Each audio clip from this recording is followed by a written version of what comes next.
Thank you, Henry, for your really kind remarks. And I'm especially grateful that you and Mark McMorris outed me and named me as the oldest woman in the room this evening. So now that it's all on the table, I might as well discuss it.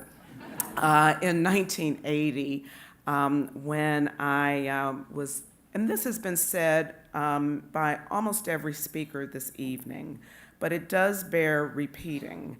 SEO changed my life, gave me a full range of opportunities that otherwise would not have been available to me.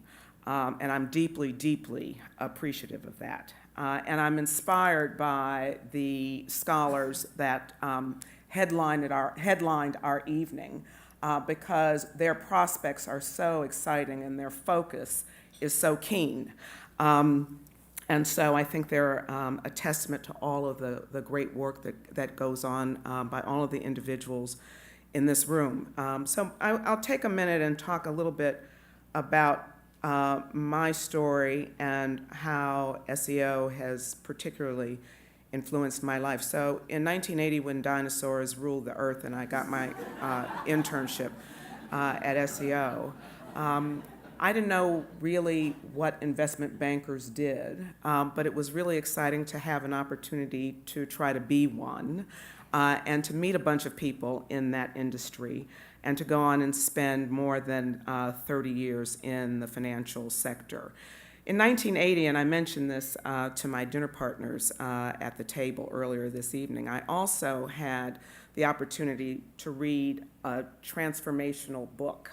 It was called Footsteps, and it was about the great philanthropist Brooke Astor, who then lived on another 30 or 40 years. I mean, Brooke Astor was well over 100 years old when she passed away.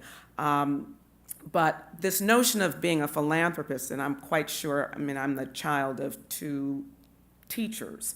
I'm quite sure I'd never met a philanthropist before, but when I read that book, I set out to live a purposeful life and set being a philanthropist as my goal. Now, this was an arithmetic challenge given that I didn't have a trust fund, so I had to work hard for several decades so I could get to the point where I could accomplish that particular goal.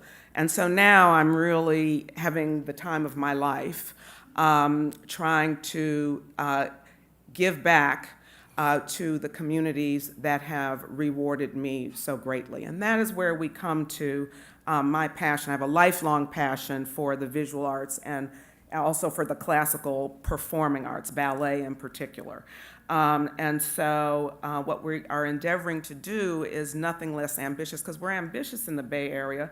We like disruption, and we have confidence. And so we're engaged in the endeavor of trying to change the full arc of the full art historical canon so that those who have been overlooked will not be erased into perpetuity. And so again, if not for that summer job, long ago, I wouldn't even be able to have the opportunity to do what it is I do every day, and I'm really a fortunate person. So thank you for listening to my tale. With that, I'll turn it over to Neil Malik to wind up the evening. Thank you so much.